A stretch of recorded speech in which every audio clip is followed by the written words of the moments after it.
koo ibsadhu akkatti nama kabaju akkamittiin akka nama kunuunsu na cinqa garuu nama tuqemmoo eenyu fuudhiisu lubbuu koo takkitti sana kennuuf waan tokko nama duubatti deebi'u miti akkasitti akkana hubattaniin barbaadaa mallee insobuu fakkeessee achitti garas xaxee gara nan xaxu akkas naa godhi jedheen jedhu waan dubbachuu barbaadu sodaa tokko malee gadi ba'ee nan dubbadha kan hin dubbatin yoo jiraates immoo nan dubbachuuf am ready qophiin qabaa jechaadha kanan jechuu barbaade yoon isin mufachiise haasaa koo irratti yoon isin mufachiiseef dhiifama yoon isin gaddisiiseef dhiifama kan kanarra hafe garuu cubbuun qabu dhugaa namaa hin jiru ofii kiyya naman saamee fudhadheen jiru lafa Oromoo saamee ittiin duroomeen qabu qabeenya Oromoo sobee sagaagalee argadhe tokko hin jiru kun hanga wantoota gurguddoo ta'anitti wantoota tarkaashaa xixiqqoo kanaaf immoo eenyu fuun dhagahu sin jechuu barbaadanii galatooma. Sanyii takkee galchimee as jala jira. Tole warri tuulamaa aga sanatti fufi dabaree fudhachuu danda'ii qaashan waan hin caalle yaada kennaafi. Yaada gabaabsaa dadhabeechaa jirti yaada keessan gabaabsaa. Sanyii daqiiqaan shaniin baay'ata. Daqiiqaan shaniin baay'ata. Gaggabaabsumee namoota hunda akka. Sadi haa ta'u tole sadi. Lammi haasa'e mi'aati. Istiin nan dhaggeeffadha jaalanni nagaan isiniif haa ta'u isin hunda xiqqoo. Amiin. Yaada irratti reefuun seenes waan ta'eef qabxiiwwan ofii yaadichi akkamii beektaa lammi? Yaadichi masarat dhaabaa yooni maanyaadha. Dhaqxeetii odeessa kennitee waa'ee Andu'aalam jedhanii warreen masaratitti duulanii Oromoon gareedhaan wal qoodanii kaanii eenyurraa nuti lamaan isaaniitiif iyyuu gubachaa turree alagaatti wal kenninee alagaa walitti hin kofalchiisin jennee samoona kanallee boo'aatii walumaan gaddaatii turre malee abalutu kana godhee abalu ishiitu ajjeese isa tajjeese waan kana keessa gallee haasofnee hin beeknu akka carraa masiin dhuftee ennaan immoo haasaan kun amma sa'aatii kanaayyuu dheeratee haasaa kanaaf iyyuu hin turre sheerallee sitti godheen ture akka seentuu fi innaa waanuma kanarraa haasofnaa yoo yaada qabaatte. Jaalanni dhiifama naa godhiiti. Sa'aatii kanatti baay'ee akkasitti namni akkasitti yaadus namni akkasitti ajandaa godhatee waan nama dhuunfaa akkasitti mana kaleessas guyyootaan darban keessas baay'ee waa'ee kana baay'ee dubbadheera. Ajandaan keenya amma aroonu maaliif yooni maanyaa Oromoo biratti ajandaa akka ta'e iyyuu naaf galaan jiranii jechuudha. Barrees dubbadheera. Namni kun yeroo Hacaalutti eegalee haga amma jirutti mana Oromoo irratti maal akka hojjechaa jiru, Oromoo keessatti maal akka facaasaa jiru, duubatti deebi'uu ijoollee Oromoo artiistota Oromoo warra paabliik fiigar ta'a maal akka gochaa jiru, maaliif immoo akka kana godhu ifaadhaa jechuudha. Tokkoffaa namoonni hundi mana yoonii maanyaa dhaqanii mana sana sheer godhanii waliif dabarsanii keessatti seenanii achitti haasan eenyu fa'i isaan. Ani dhiifama naa godhi karaa feesbuukitiinis haa ta'u karaa sooshaal miidiyaa akkamiinuyyuu nama kana hordofees hin beekan. Kaleessas immoo namni kun akka beekamtii argatu yookaniif immoo Oromoo irratti akkasitti akka hojjetu kan biraa miti Oromoodhum keessaa ba'ee bobaadhuma Oromoo jalaa ba'ee warra isaan jala seenee bakka lamaa saree bakka lamaa nyaattudha wantoota kana kan godhuu jechuudha. Anamma waa'ee masarat dhaabaa mana yoonii deemtee akkas gootee odeeffannoo kennitee fi wantoota akkasii laayivii irratti seentee kan haasofte hin qabu odeeffannoo hin qabu haasawuu hin barbaadu waan agarsiisu hin qabu dhimmi nama dhuunfaa waan ta'eef jechuudha. Ajandaan yeroo ammaatti ta'uu qabu tokkoof tokko yoo dhuguma namni sammuu qabaate Oromoo yoo dhuguma dhala ishii jalaa miidhamee jiru dhala dhabdee jirtu yoo yaaddi ta'e waa'ee ijoollee kanaati caalatti immoo lubbuu tasatti badeedha. Yeroo tokko tokko maal akka ta'u beektu ajandaa dhiibuu ajandaa qabna baay'ee yeroo tokko tokko dhiibuu ajandaa yoon siin jedhu wannuma ta'e ajandaa godhannee wanna tokko ittiin irraanfachuu barbaadu. Dhimmi mucaa kanaa guyyaa lamatti hin fudhanne nuyi Oromootti guyyaa lama nutti hin fudhanne jechuudha gadduudhaaf dhugaa dubbachuudhaaf ta'e jechuudha namoota muraasa irraa kan hafe. Guyyaa lama keessatti ajandaa biraa uummanne. Maali inni haati laayivir baay'isuu mirga abbaan waan barbaade gochuu danda'a mirga.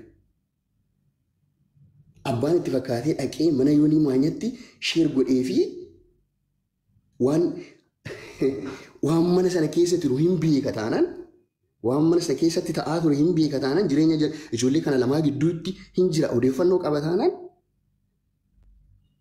waan itti fayyadamu hin jiraata taanaan dhaqee kenneef yoonii maanyaa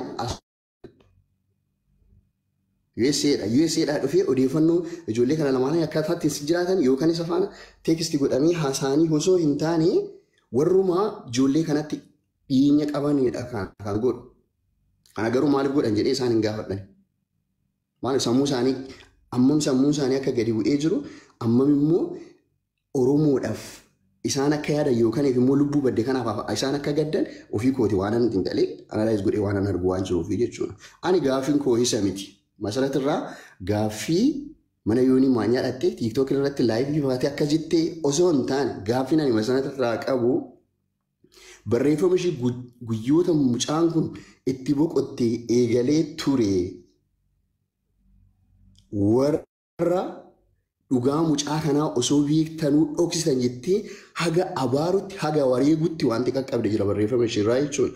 Soo kun maal agarsiisa wanni masarat beektu komiin karaa feesbuukiitiin irratti ka'aa tures dhugaa kana maaliif gara poolisaatti hin geessine dhugaa kana beektu ani fakkeenyaa fi keessi koo kan gubatu kanatti dhaga'amu waa'ee jaalannee tokkonnaa tokko haasa'u ani dhugaan beeku jira waan ta'eef dhugaan ishee beeku sun naa aarsaa jechuudha. Maaliif hin dubbanne maaliif hin baasne jedhee warra dhugaa sana beekanitti kan ani dubbadhu wanti ani beeku jira jechuudha. Dhugaadha jedhee wanti mana sana keessa waan ture wanna ta'e sana beekuun jira jechuudha. Kanaaf ergan dhugaa sana beeka ta'ee ergani namoota wanta hin taane kaasan sana wareege ta'e abaare ta'e dhugaan ani beeku jira waan ta'eef dhugaa sana maaliif gara paablikiitti baatee akkasitti hin dubbanne masaratammaa asirratti innaa kaastu sodaa hin qabu eenyuufuu sodaa hin qabu dhugaadhaafis duubatti hin jedhu jechaa jirti argaa jirra sana dhugaadha. Kana gochuu maaltu si dhorke erga akkas ta'e erga dhugaadhaaf lubbuu kee kennite ta'e erga dhugaa dhaabbatte.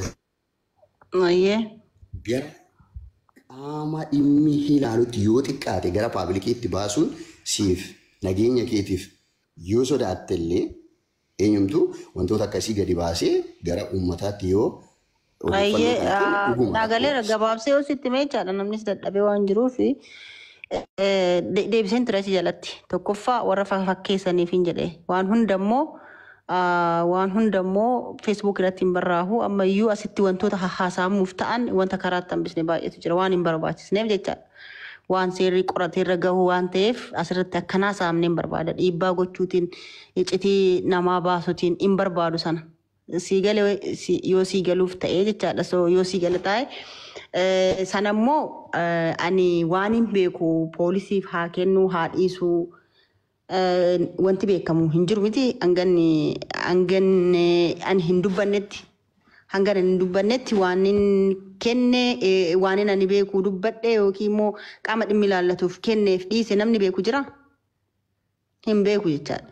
Kanaaf atillee lammiinillee akkasitti hubachuu qabda malee dirqama gadi bahee daanyaa TikTok irratti gadi bahee akkana bara akkasii barri akkas ta'uu danda'a barri gimmitiitiin haasa'u anarraa expecting godhamu.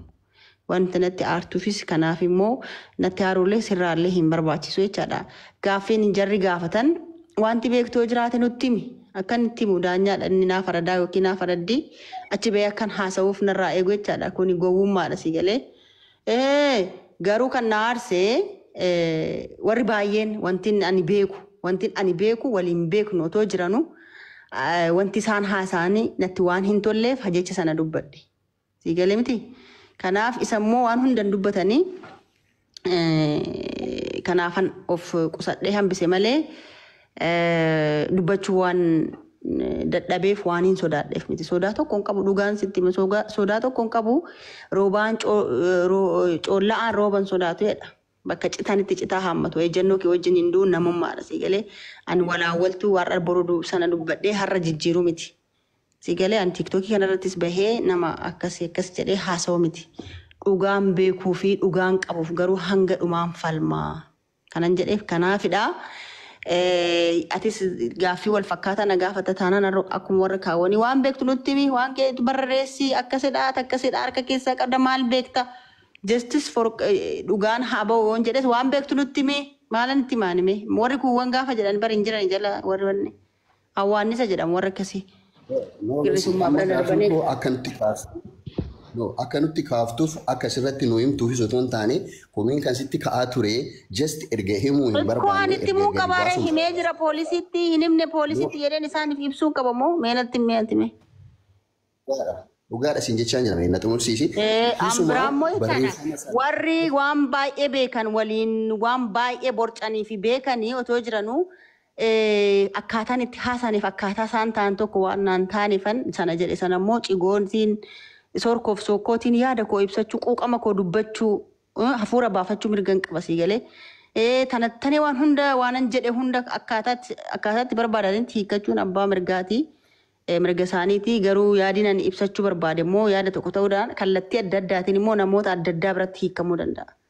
Si galee kanaaf ammallee osoo asirratti haasa'ee dubbii baay'eetu bada jechaadha. Kanaaf haasa'uun barbaadu. Warri sun eenyu naan jette immoo otoo kallattii sitti keenye immoo beekuu dandeessa. Sanaaf immoo ani hin dubbadhu ammas.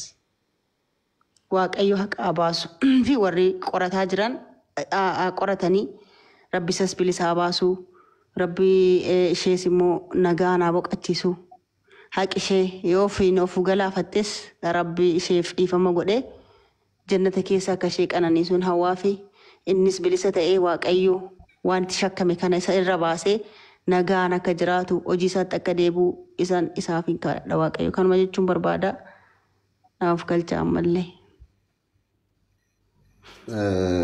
Karumaadha wanti ani kaasuu barbaade keessattuu namoota paabliik fiigarii ta'an fuulduratti tokkoon jechoota baalii akkamii akka qabu waan masalaatti himuun barbaadu jechuudha. Wanta ati qeeqamteefis namni hundi maqaa kee kaasuufis kanaadha wanna biraatiif miti. Wanna fuuldura jirtaniif uummata kana fuuldura waan jirtaniif tokkoon jecha keetii wanni ani maxxansuu fi ati maxxansitu baalii hammamii amma sii biratti deeggarsas ta'e mormii